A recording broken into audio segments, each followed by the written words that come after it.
Hello, everyone, and welcome to episode 264 of Level Up, 60 minutes of live Q&A where your questions drive the show.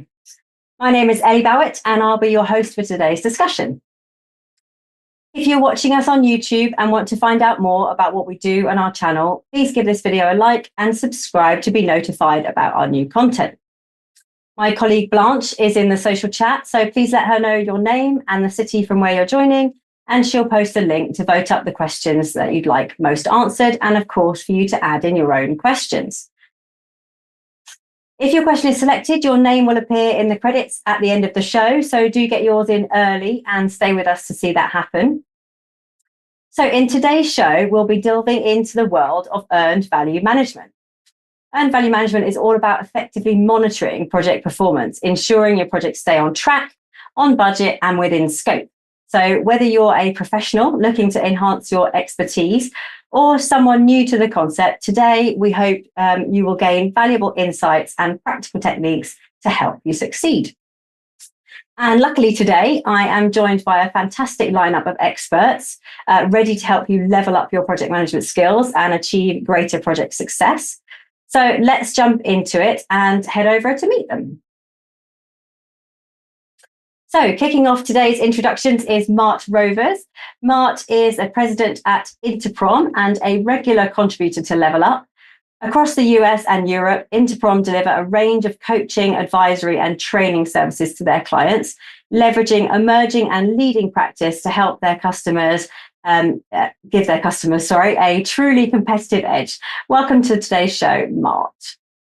Thank you, Ellie. It's great to be back, and I appreciate the opportunity to elaborate a little bit on earned value management today, even more with such esteemed fellow panelists. So thank you for that.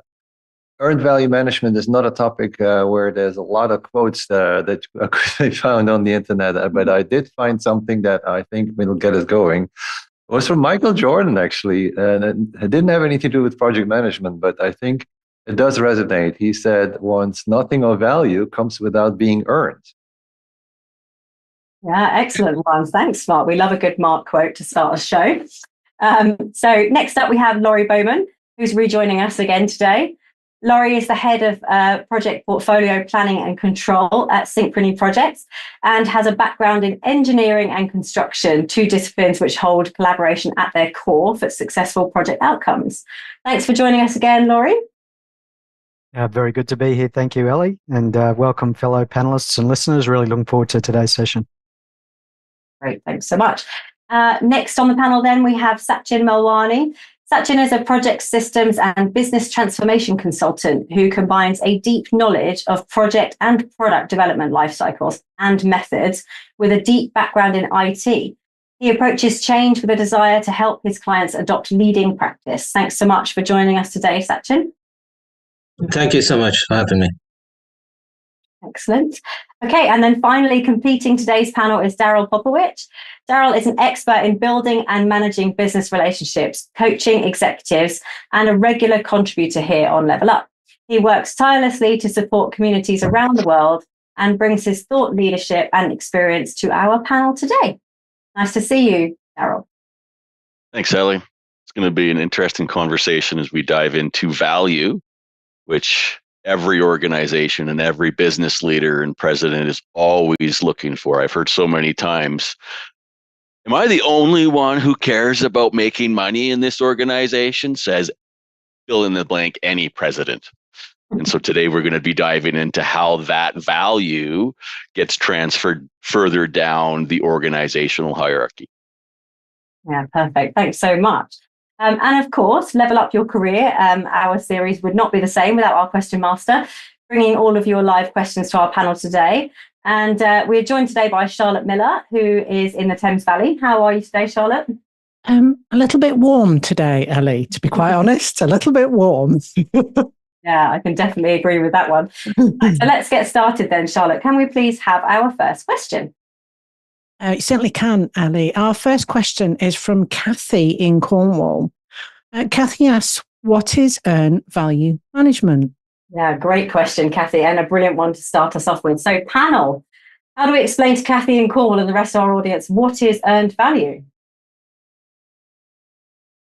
Okay, so Laurie, we'll start with you and then we'll move on to the rest of the panel. Thank you.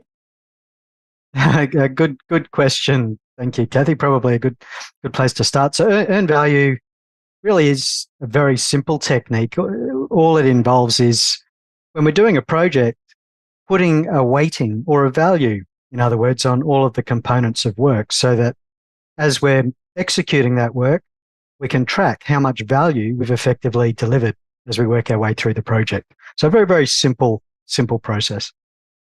Yeah, what a great explanation there. Thank you, Laurie. Sachin, your thoughts, please. Yes, it's basically about looking at how much work is done, how much did it cost, and the budgeted cost for it. The benefit for it compared to traditional financial accounting or schedule management is tells you how much you're ahead or behind schedule and whether you're getting the value for money out of things.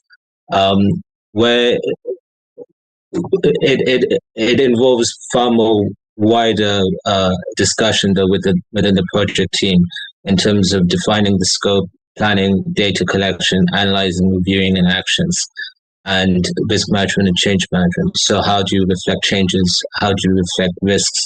How do you treat unauthorized work? How do you treat unallocated work? And where do you record the performance at the project level or the portfolio level? So it's a really wide discussion, and it involves systems as well. But the good thing about it is that it brings together risk function, change function, schedule function to kind of come together to think what are we doing and how are we going to monitor and manage that work. So it's quite an important subject. Yeah, brilliant. Thanks, Sachin. That's a really excellent explanation for the audience. Darrel, we'll come on to you next, please. Yeah, thanks. When taking a look at project management offices and evaluating and managing a portfolio of projects, that executive table, and many times the CFO is trying to understand, are we getting the value out of the entire portfolio? I mean, many of us can remember those instances where one week every project is green, and then all of a sudden the very next week, half the portfolio is red. How in the world can that possibly happen? When you get those scenarios occurring, that's where you get the executives going, I need to see something consistent in a different method than green light, red light. And so adding in earned value management allows the amount of work in each project to be equated similarly across the portfolio.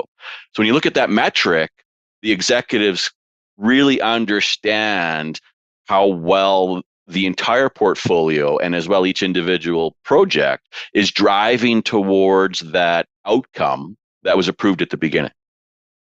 Yeah, absolutely. Thank you so much for that. Mart, can you finish us off on this one, please?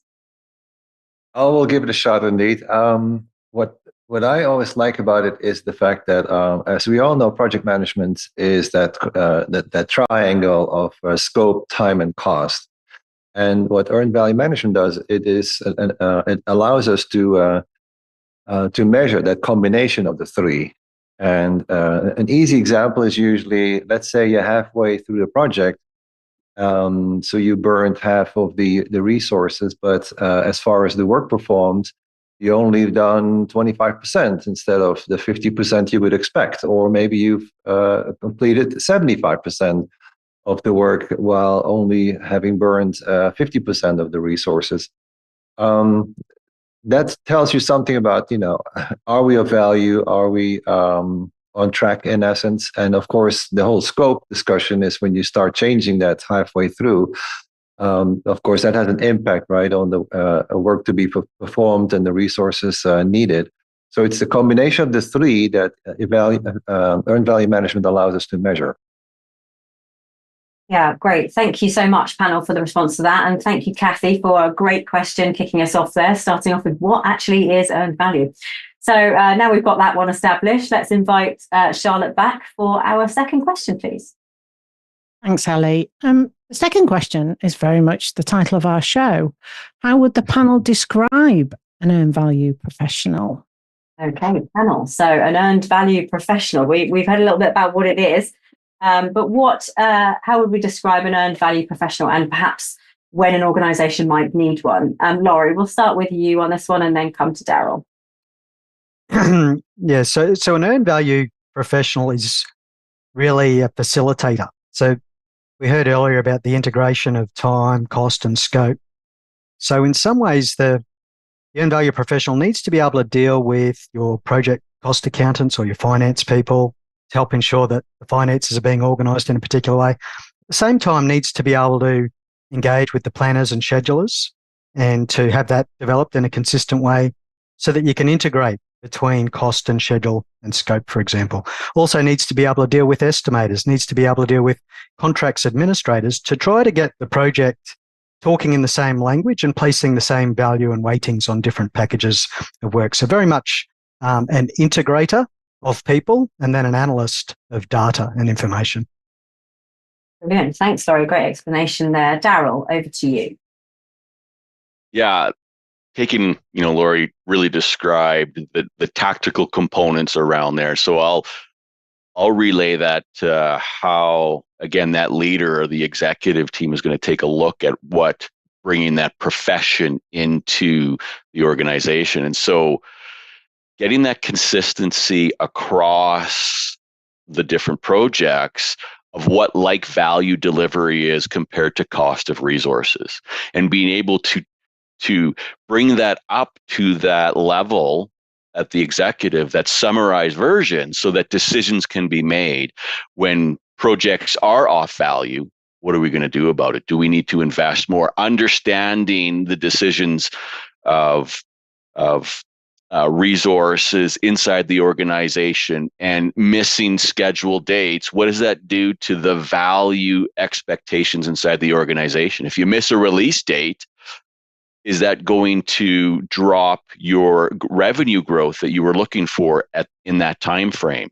Without that profession of bringing in the consistency and being able to translate the different project managers into that normalized view, those decisions at that executive table are going to be scattered and they're going to be disparate. And so that profession is really important to be able to translate up to that decision-making body. Yeah, brilliant. Thanks, Darrel. That's really, really useful. And Mart, over to you, please. Slightly different perspective on the question. To me, it's indeed, it's profession, it's a skill set. It's somebody, I think, who should have earned the credentials in this space, ideally, maybe with the help of some certification level that should come with this. To me, it's more like a skill set that somebody could take on. And of course, if the amount of work justifies it, it's somebody who could do this full time, depending on the amount of work that needs to be done. But typically, I see it as an additional skill set that is taken on by somebody on the project team. Who is, helping us with the value element of project management. Okay, great. So yeah, a couple of different views there. Some people talking about, is it a skill set people have, and others saying there is a space in an organisation for somebody who does this full time. But audience, let us know your thoughts, and please do get your questions in if you want to hear what our panel's view is today.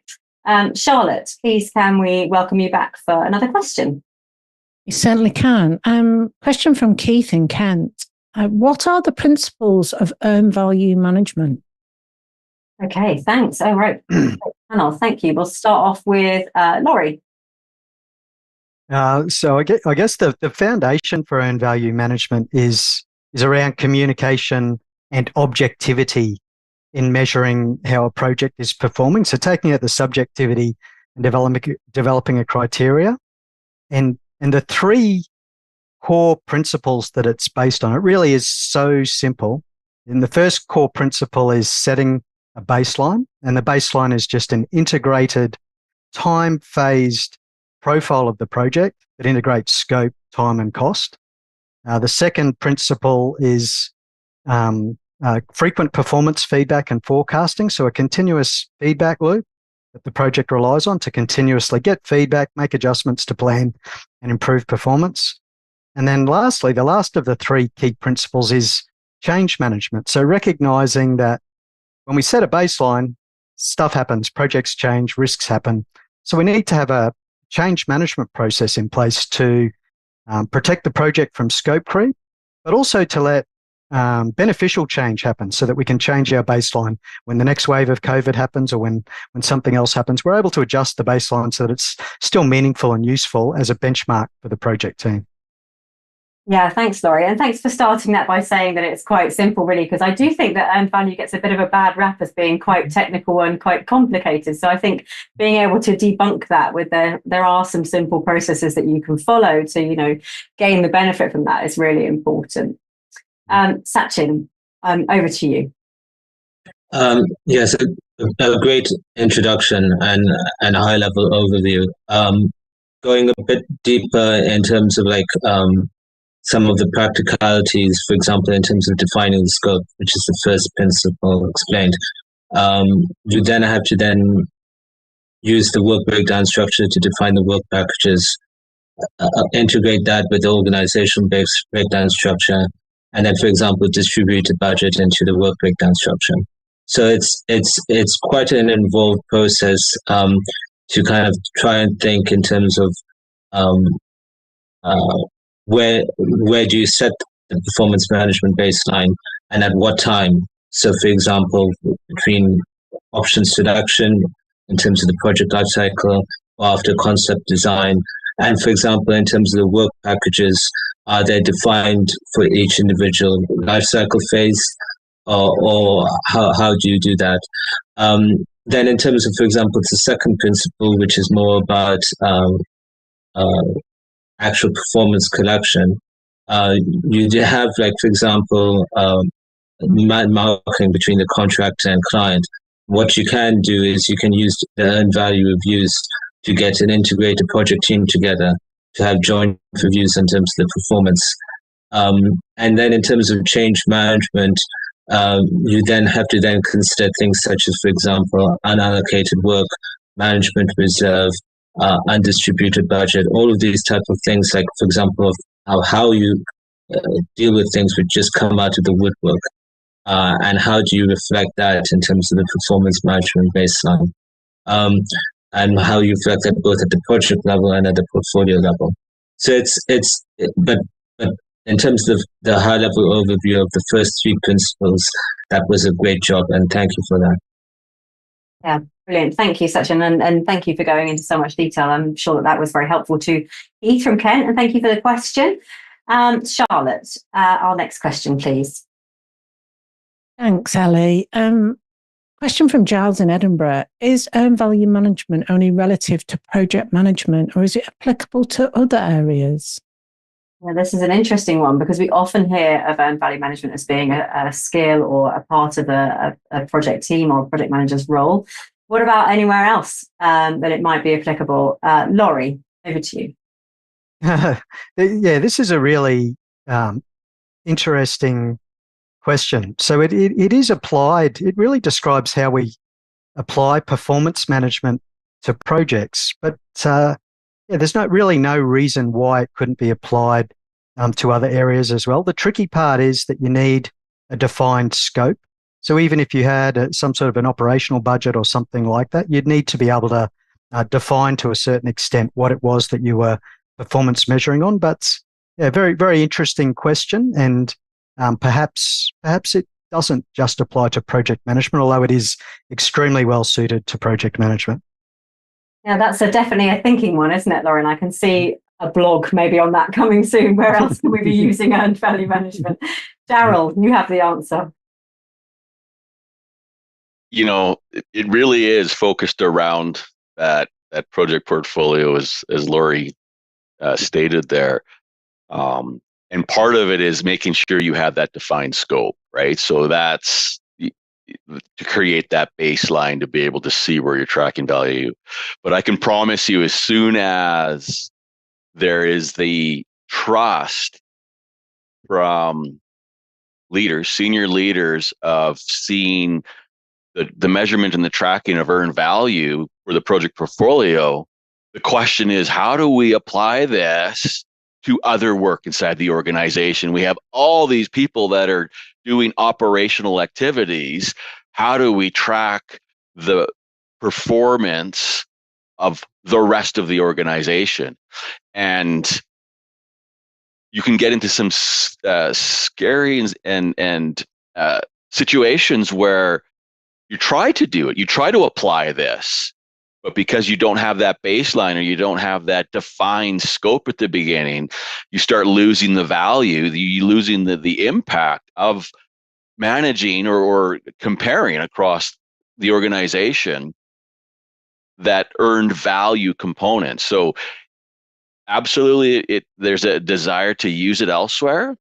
It becomes a whole lot harder and a whole lot trickier, and you can actually lose a little bit of the confidence and earn value coming back to that project portfolio. So anyone who's thinking, yeah, of course I want to put this elsewhere, be cognizant it has a very specific purpose, and you might lose that effectiveness across the organization in managing your PMO if you do apply it incorrectly. Yeah, totally agree. Caution, but potential value there. We'll see.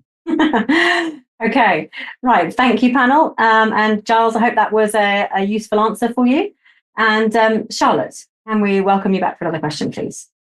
You can. And I'd like to ask Laurie's question, if that's okay next. Laurie, one of our panelists, has asked, is earned value becoming more or less relevant in today's rapidly changing project environment? Yeah, great question, Laurie. And Mart's going to answer it for you.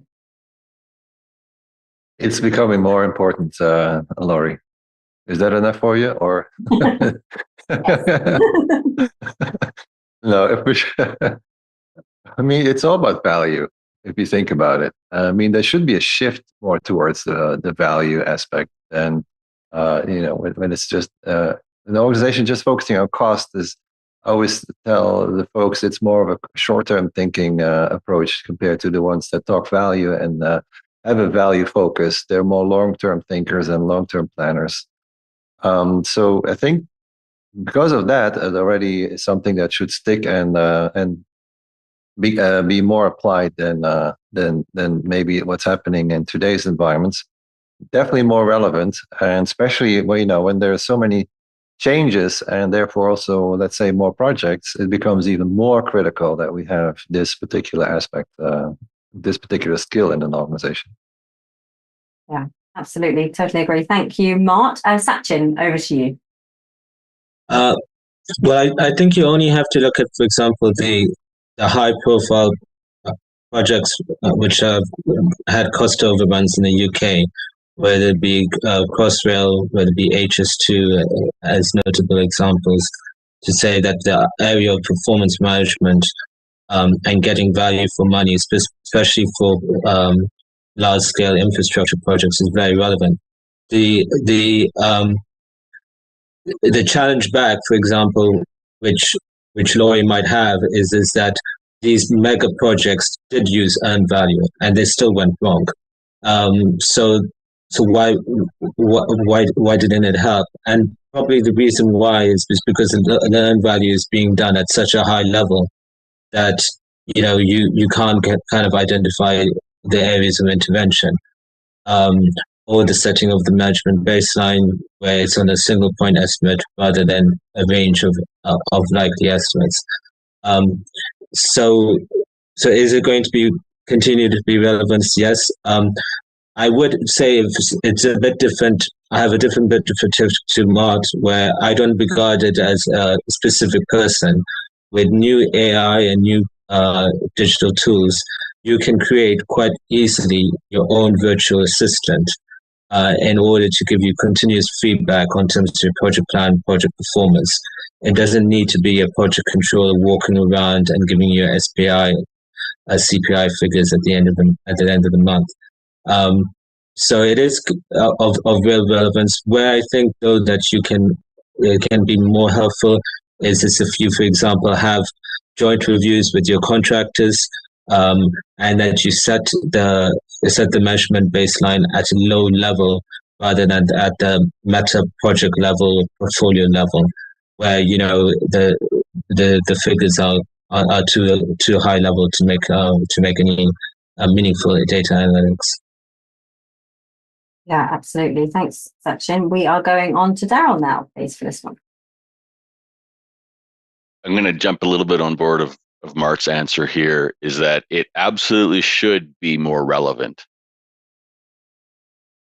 But I think that you could probably determine the maturity of an organization if they are looking at value or cost, right? And those that are looking and fixated on cost, it's almost a lack mentality. We don't want to overspend. We don't want to control what we're spending. The organizations that are really looking for where are we most effective and efficient and driving the value into our organization and out to our customer base, those are the ones that probably have a higher growth curve. So for those leaders that are wondering, is it more relevant or less? Change your focus, start incorporating talking about value and bringing in earned value management into your organization is a way to flip that conversation. You'll make better decisions when you're fixated on, are we driving value into our organization? Then are we spending too much? Yeah, really great answer. Thank you. Laurie, please close us off on your question. Firstly, I really enjoyed and agree with all of those answers, and just I'd just like to extend on Sachin's answer. So one of the great side effects or byproducts of earned value management is that you structure your data really well. So the data gets structured really well, and you create a digital footprint of your project. And with AI, the advances that are happening in AI so quickly, the opportunity for us to take those data sets and use AI to give us all sorts of insights that we haven't had in the past.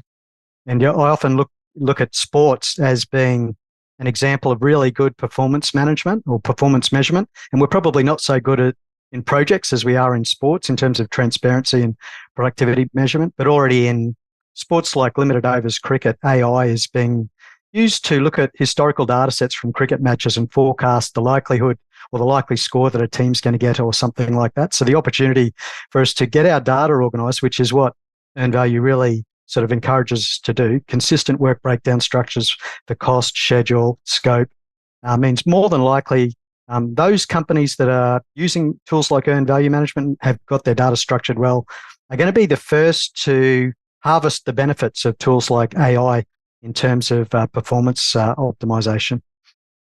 Yeah, absolutely. Great point. Thank you so much. Okay, Charlotte, another question, please.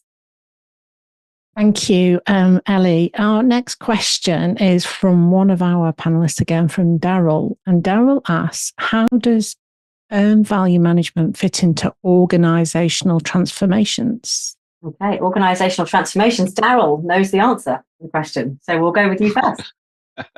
Well, I don't know if I know the answer, but I certainly have a strong opinion on it. I think that if an organization doesn't believe they're in a transformation, they're fooling themselves, because the pressures of the world, changing economy, changing technology, you're in a transformation whether you know it or not. And so understanding what your investment internally to catch up or get ahead of the rest of the competition or the global trends.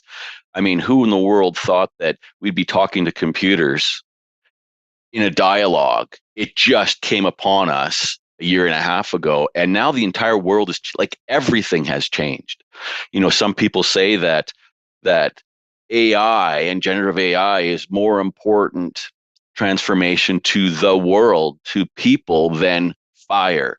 And I mean, proof will tell, depending on how fast we get to Mars or not. Mm-hmm. But within an organizational transformation, how are you measuring it? How are you measuring your effectiveness of driving the transformation outcomes you're looking for? Because transformations are hard, and those project portfolios are typically where you'll find the missed projects. You'll find the projects that go red, and now you have to make a decision. Are we slowing this project down? Where are we allocating our resources? And without that consistency on what is the value we're trying to drive and what are we losing, you're going to start making decisions based on emotion. And without that data and that structure and that analysis, emotion-based decisions can paint you into deeper, darker places than you wanted to go. Yeah, absolutely. And regarding who was it that would have thought we would be talking to machines? Wasn't that Will Smith in I, Robot? Didn't he have a bit of a foresight on that one? Laurie, over to you. Yeah, just taking a bit of a different spin on that as well. In terms of organizational resilience in dealing with transformation, everything, earned value, just the method itself is helpful for that. It helps teams to be more resilient because it breaks down the traditional silos. So suddenly you don't have, the cost controller sitting over here and the schedulers over here and the project manager doing something different. But everybody needs to talk the same language. So suddenly you have estimators, project controllers, project managers, contracts administrators, all using the same data and structure and exchanging information with each other, which really does help in organizational transformation because it's very often about integrated teams and breaking down some of the silos that might exist. Yeah, brilliant. Thanks, Laurie. Okay, moving on then, Charlotte, can we have another question, please? You certainly may, Ellie. The next question that I want to ask is from Giles in Edinburgh. And Giles asks, would it help if I excelled in earned value measurement metrics? Okay, another question from Giles. Would it help if I excelled in earned value measurement metrics? Well, that's an interesting one, Giles, because would it help what? I suppose is the answer, but would it help you as a professional? Well, Laurie knows. We'll hand over to you.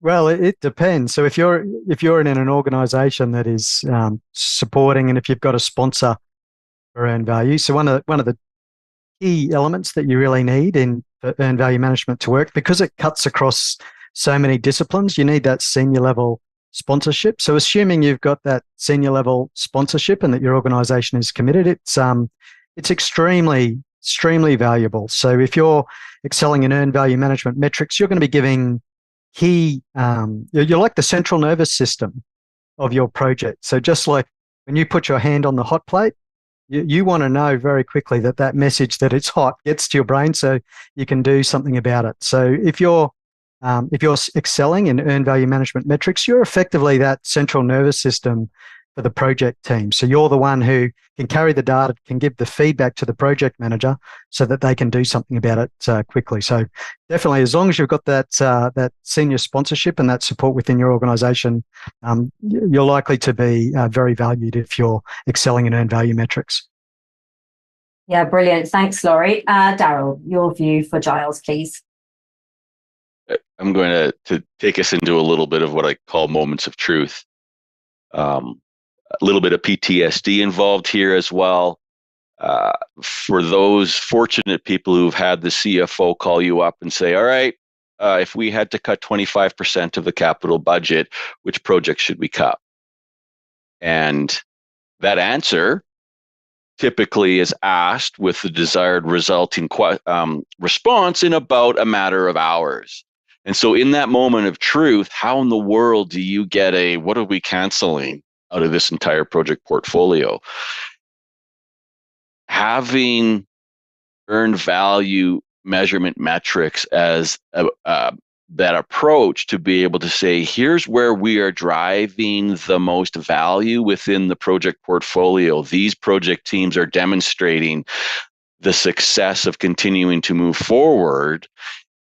Starts that conversation from data, starts that conversation of where we might cut the line off and have to make some tough calls about where we stop the capital spend, and allows you to get to the next level, away from emotions, away from creating the pain inside the organization, and would allow it to move forward faster. So excelling, that's a very specific example to be able to say, hey, why would I want to excel in it?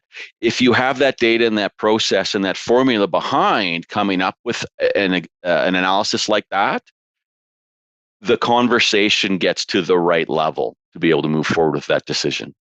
Yeah, absolutely. Thank you. Sachin, can you close us off on this question, please? So earned value has alphabet soup of kind of acronyms such as BCWS, BCWP, which just turns a lot of people off. It would be helpful, for example, if you knew the difference between earned value versus earned schedule. But humans are geared towards understanding stories and remembering stories, not about data. So it would be helpful if, for example, you could take the metrics and then tell a story from that. So, for example, well, the reason why the SPI or CPI is this is because we didn't budget for this amount of scope creep. And that's not being reflected via change control. Or you could say, okay, well, inflation has caught us out, or the weather windows were not what we had budgeted for. These are the stories that people will remember. What would be more helpful also is where earned value professionals like project controllers, planners, then can actually bring their value to things such as print reviews. So how does, for example, earned value integrate with agile project management? Those are the types of things which would add value. And why, for example, earned value isn't used in sprint reviews is another interesting discussion for the PMO to have. And because you would want that to drive the minimum viable product. So that's where I think PMO professionals can add value. Yeah, brilliant. Thanks so much, Sachin. I think you probably listed about 3 other topics for Level Up one day in that answer there. But on to today's episode, Charlotte. Can we have another question? A question from Kathy in Cornwall again. They ask, we've discussed lots of benefits / positives of earned value, but are there any cons / negatives? Yeah, what's the downside? Brilliant. Mart, can you start us off on this one, and then Laurie, please? Well, Sachin already mentioned one, that is all these acronyms, right, that make you dizzy. But I would say a very common one is the fact that any project that is done in a proper way also needs to worry about the management of risks. And the integration of the management of risks with the earned value management concepts is not always available or does not exist in certain cases. So that, how do you integrate risks and how does it impact the earned value? Not that I'm aware of, but there's no formula for that. Okay, interesting one. Thank you, Mart. Laurie, your thoughts, please? Yeah, so I'll disagree with Mart on that. First time ever I've disagreed with Mart, I think. But yeah, so earned value does have good provision for risks, both within planning packages, for example, as well as through undistributed budget at project level and management reserve at portfolio level, which is normally based on some sort of a risk-based calculation. So I do see it as being very, very useful in a high-risk project and in a complex project as well. Where there are some negatives is really the challenge of the real challenge of earned value is getting all of the different silos, the different departments, to work to the same drumbeat.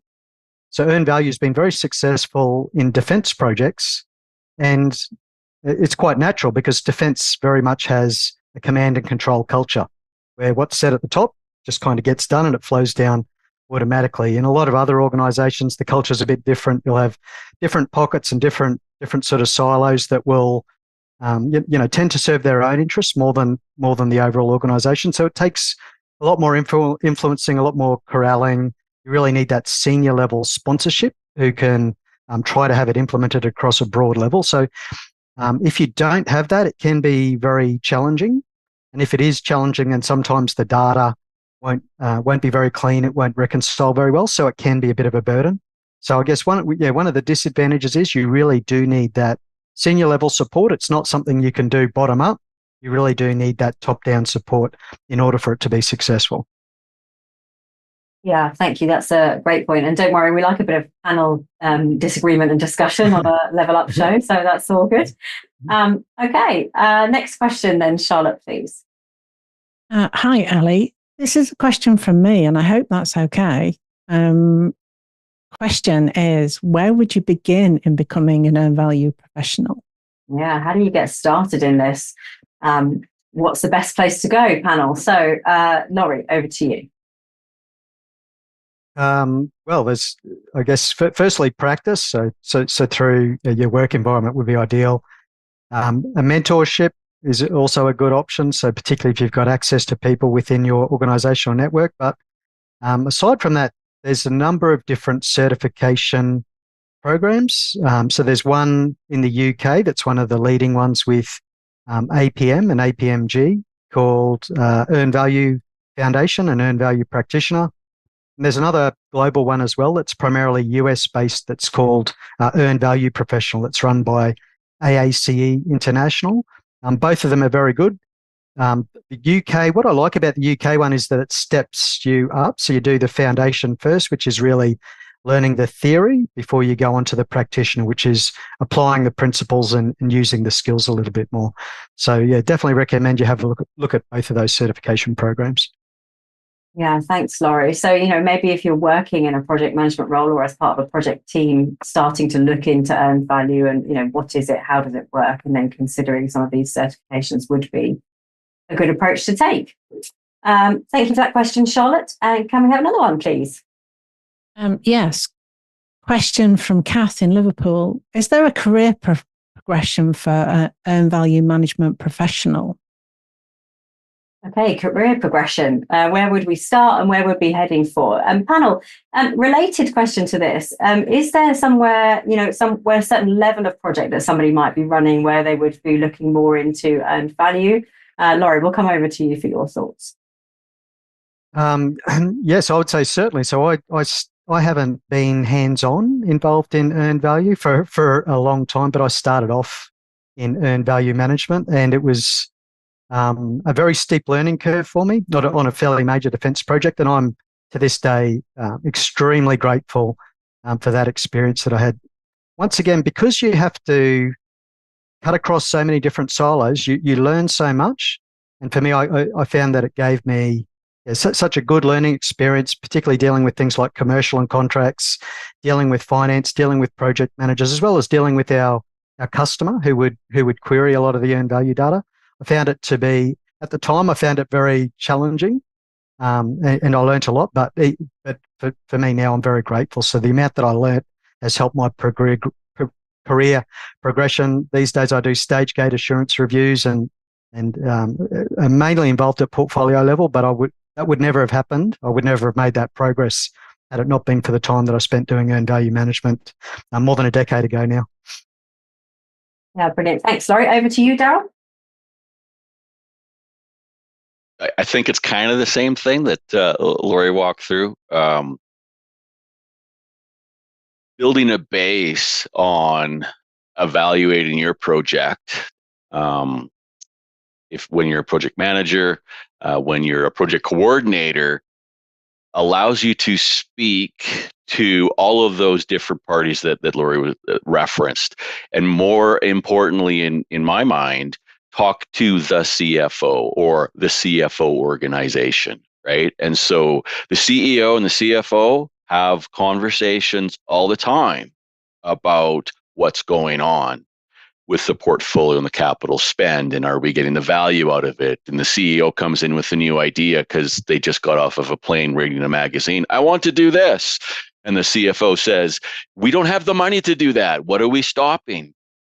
And that's the story around the question that comes down: who's delivering? Who can we trust to deliver? And the CFO is going to be asking those questions around cost benefit analysis, return on investment. And those project managers that speak CFO language are the ones that get recognized. You will get given the bigger, more important projects. You will get the progression to senior project manager, PMO, portfolio, run a PMO. Hey, I need you to go and fix this red project, because you get how to speak to me as the CFO on, are we delivering value inside the organization? It's building that trust. And the only way you get that trust, I'll just circle back, is talking to everybody inside that organization dealing with that project, procurement, finance, analysis. So being that conduit to interpret the complexity around a project into that metric, you'll get recognized for doing that. And I kind of say, Laurie, I think that's why you're at the level that you're at. You come in and do portfolio reviews because you're using the skills that you learn to simplify a complex project into, are we really on track or not on delivering value? Yeah, that's a really good point, Darrel. So, and perhaps having earned value skills is a way of setting yourself apart from other project managers, and even within an organisation, or perhaps when looking for a new opportunity as a project manager. So certainly worth considering as a skill set for that role. Okay, Charlotte, another question, please. Thanks, Ellie. A question from Jeffrey in Amsterdam. How is earned value management used to forecast future project management? Okay, great question. Thank you, Jeffrey.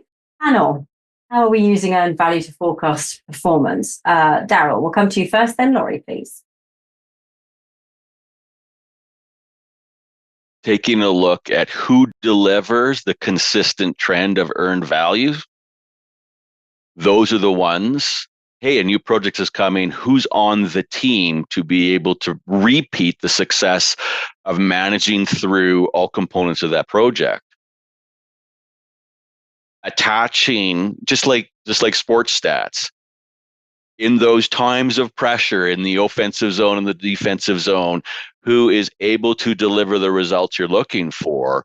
That is what I've used that kind of a metric before. Okay, who am I going to give this to? Not just who's my favorite, who has demonstrated the ability and the size and complexity of this type of project, the value, and we can let them run and they won't make that project turn red and I'll have to deal with it later. Yeah, absolutely. Laurie, your thoughts, please. Yes, I agree with Darrel. It's a very interesting insight. And I've seen that used at portfolio level where a commercial manager will look at an SPI CPI chart to figure out which vendors or which contractors are delivering best value for money from history before they make their procurement decisions.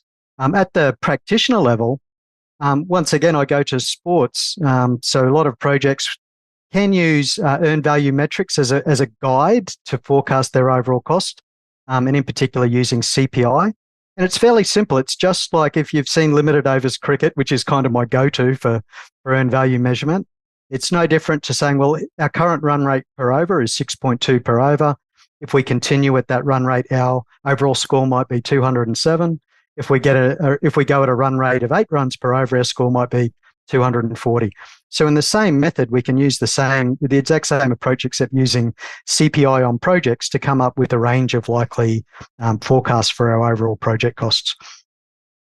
Yeah, great. Thank you, Laurie. And Sachin, please close us off on this one. Speaking strictly as a practitioner, the two key points would be at the project level to undertake forecast sanity checks and joint progress reviews with the contractors to agree the value which has been delivered, to look at things such as the CCPI, the complete performance index, the latest revised estimates, things such as accruals, etc. And then at the portfolio level, program level, to look at the change control in terms of the drawing down from the risk of the management reserve in order to update the performance measurement baseline. So those are the two kind of things which would help you stay on track. Amazing. Thank you, Sachin. Right. Charlotte, please can we welcome you back to have, I think, what is our last question of the day? Thanks, Ellie. It's another question from Jeffrey, who's in Amsterdam. What are some common challenges with implementing earned value management? Okay, I think we've heard a few of these throughout the conversation, but let's just summarize them for our audience, please, panel. Common challenges we have with implementing EVM. Darrel, kick us off, please. A few times here, I've talked about how valuable it is, how important it is for an individual to bring this into their skill set more and more and more. Career progression, understanding where you are in your project. A challenge, though, if you are one of the few trying to incorporate, and Laurie touched on it earlier, it has to be consistent. And so if you have different people doing it differently, and you don't have that oversight of the PMO lead or the portfolio leaders really driving that standardization, now you're going to have variation in the way that earned value is reported from different individuals. And then you can translate that up. You lose trust in that metric at the executive table. You can end up in a place where the executives throw that out. And so it's important to have it as a skill for yourself. But in an organization, how do you get the consistency so that it is a trusted metric across all the people? That's where projects fail, and all the different projects. Yeah, absolutely right. Thank you for that, Darrel. Laurie. Just one of the challenges that we haven't touched on yet is sometimes you might be suddenly measuring the productivity of people and teams who aren't used to having their productivity measured. So you really need to create a safe environment. Make sure, particularly when it's being introduced, that all feedback is good feedback. It's not about criticism. It's about help and support for teams. If there may be productivity issues or slippages and those sorts of things. So helping teams feel comfortable in being accountable and being tracked and measured. So making sure teams feel supported. It's not a sort of a police mentality. It's really a support and performance mentality that you need. Yeah, absolutely. Thank you. Mart, over to you, please.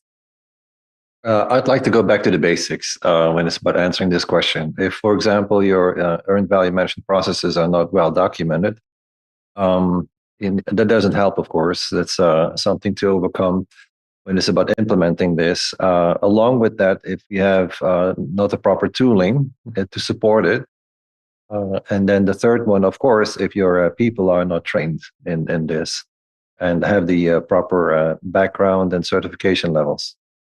So people, process, technology challenge in essence. Yeah, that's a familiar one we've heard before, isn't it? People, process, technology. Okay, thank you, panel. It's been, and thank you, of course, to our audience who submitted questions for the panel today. You are, of course, our producers for the show, and it couldn't work without you. So great job, and do watch out for your name in the credits at the end of the show. So panel, it's time for our closing remarks. So we will start with you, Laurie. Thank you, listeners, for your excellent question. So in summary, earned value really is simple. It's actually a total quality management process some people may not be aware of, and it's an example of the plan, do, check, act cycle that's been adopted from process engineering for minimizing errors and inefficiencies in the process system. The only difference is we're applying it to projects. So a very, very simple process that often gets made to sound more complicated than it is. But certainly do recommend you consider it as a career option. Yeah, definitely. Don't be frightened of it. Definitely get under the hood and find out what it's all about. Sachin, your thoughts for today, please. I would just say that in designing EVM systems and implementing it, their designs can be very far-reaching. And the ones which actually add value to the project teams are when the organizations really do stop and think, how do you want to define what work we want that project teams to do? How do you want to control it? How do you want to work with our contractors in delivering this work? And how do you want to keep these projects and portfolios on track? And the more far-reaching your thought patterns are, for example, and how you structure the control account, how you manage changes, and how you manage the data structures, whether it be in a cost estimation database or, for example, the planning system, really really do matter. So so do think beforehand. Yeah. Yeah, brilliant. Thank you, Sachin. Darrel, what would you like to leave our audience with today?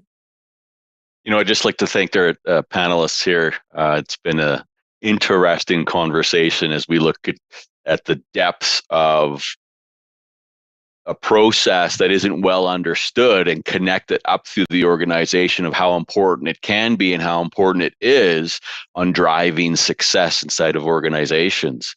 And thanks to listeners for the questions along the way. I'm going to come back to what I'm going to quote Mart. It's all about value. And so understanding how to measure value and how to report on value and how to collect value measures inside of an organization is always important and a primary concern for leaders and the higher up you go in your career. It's a fantastic foundation to at least understand it. Even if you never, ever get into an organization that goes through the maturity and discipline, having this understanding in your toolkit will absolutely be a benefit, whether you're transforming an organization or you're just moving up inside as part of your career. Yeah, brilliant. Thank you for that. And Mart, finally, what's your thought from today, please? I want to compliment Charlotte for the excellent set of questions that she put forward to give us all kind of different angles on this topic that not everybody's familiar with, I'm thinking. So I think this was, again, one of those very informative sessions. And thank you for the plug there, Darrel. I think I owe you something. No. I want to finish also with a quote. And again, they are hard to find when it's about earned value management. But Jim Rohn, he had something to say about value. We know project management and the time, the cost, and the scope aspects. But if you think about it, he said, time is more value than money because you can get more money, but you cannot get more time. It's true. Yep, absolutely. Thank you, Mart. And Charlotte, will you come back and give us your thoughts on today's show, please? Thanks, Ellie, and thank you to Mart for those very kind words. My thoughts on today is that you can't obtain value without earning it. And to earn the value, you need to put the effort in. And it's not as simple as it sounds, although I've just said that. Thank you to everybody that's contributed for today's show. It is the last one in our series for this time, but we will return in September. So just a massive thank you to everybody, internal, external, and for all our viewers. Thank you, Charlotte. And well done, panel. Some fabulous answers there and some really great value provided to our listeners. So well done to you all. So everybody, some things to take away from today to help you all to level up your careers. Over on our website, you can search for the answers to over 2,500 questions now from previous shows. So it's a really great free resource connecting you with experts from all around the world on all different topics. So don't forget to head over there and take a look. And also you can listen to audio versions of past shows on your preferred podcast platform. So go and do that. So as Charlotte mentioned, today was the last in the current series of Level Up. We'll be taking a short break for the summer, but never fear, there's plenty going on at APMG to keep you entertained. Next week, coming up on the 24th of July, we'll be working with the Agile Business Consortium to introduce you to a new version of Agile Project Management. You can join the live stream for that event by registering on our website on the events page. So do head over there and join us for that event to hear what's coming new to the world of Agile Project Management. If you enjoyed today's show, please don't forget to head over to YouTube and give this video a like and subscribe to our channel so you can follow along and be notified of new content. And finally, if you are sitting there thinking those panelists look like they were having a wonderful time, which they clearly were, and you'd like to give it a go yourself, you can register on our website to be a panelist. We'll send you a personal summary of what's coming up. And one day you can then join us as on the panel and level up your career with APMG. So thanks everybody for joining us, and we'll see you again soon.